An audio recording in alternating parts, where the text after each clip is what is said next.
অনেকেরই হুটহাট মুখে ঘা হয়। চিকিৎসা বিজ্ঞানের ভাষায় একে বলা হয় অ্যাপথাস আলসার। এই সমস্যায় কথা বলা বা খাবার চিবানো তো দূরে, পানি গিলতেও তীব্র যন্ত্রণা হয়।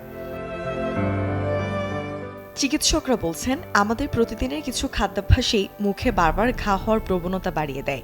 সুস্থ থাকতে নির্দিষ্ট কিছু খাবার খাওয়ার ক্ষেত্রে আজই সাবধান হওয়া জরুরি।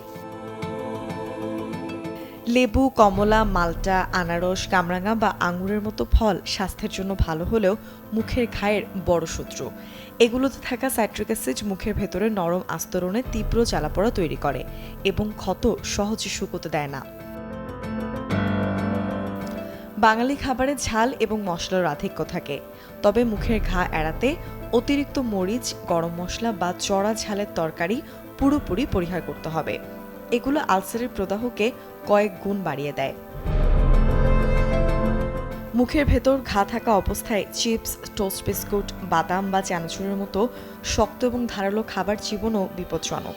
এগুলো খাওয়ার সময় সংবেদনশীল ক্ষতের উপর ঘষা লেগে রক্তপাত হতে পারে এবং ছড়াতে পারে ইনফেকশন। টমেটো এবং টমেটো সসে উচ্চ মাত্রায় অ্যাসিড থাকে। এছাড়া বাজারে প্রচলিত বিভিন্ন কোমল পানীয় বা সোডাতে থাকা কেমিক্যাল মুখের ভেতরের টিস্যুকে ক্ষতিগ্রস্ত করে, যা ঘা হওয়ার পথ সুগম করে। গবেষণায় দেখা গেছে, কফিতে থাকা ক্যাফেইন এবং চকলেটে থাকা বেশ কিছু উপাদানও অনেকের শরীরে অ্যালার্জিক রিয়াকশন তৈরি করে। এর ফলেও মুখে বারবার আলসার দেখা দিতে পারে। তাই মুখে ঘা হলে এসব খাবার খাওয়া থেকে থাকতে হবে সতর্ক। Desk report, channel 24।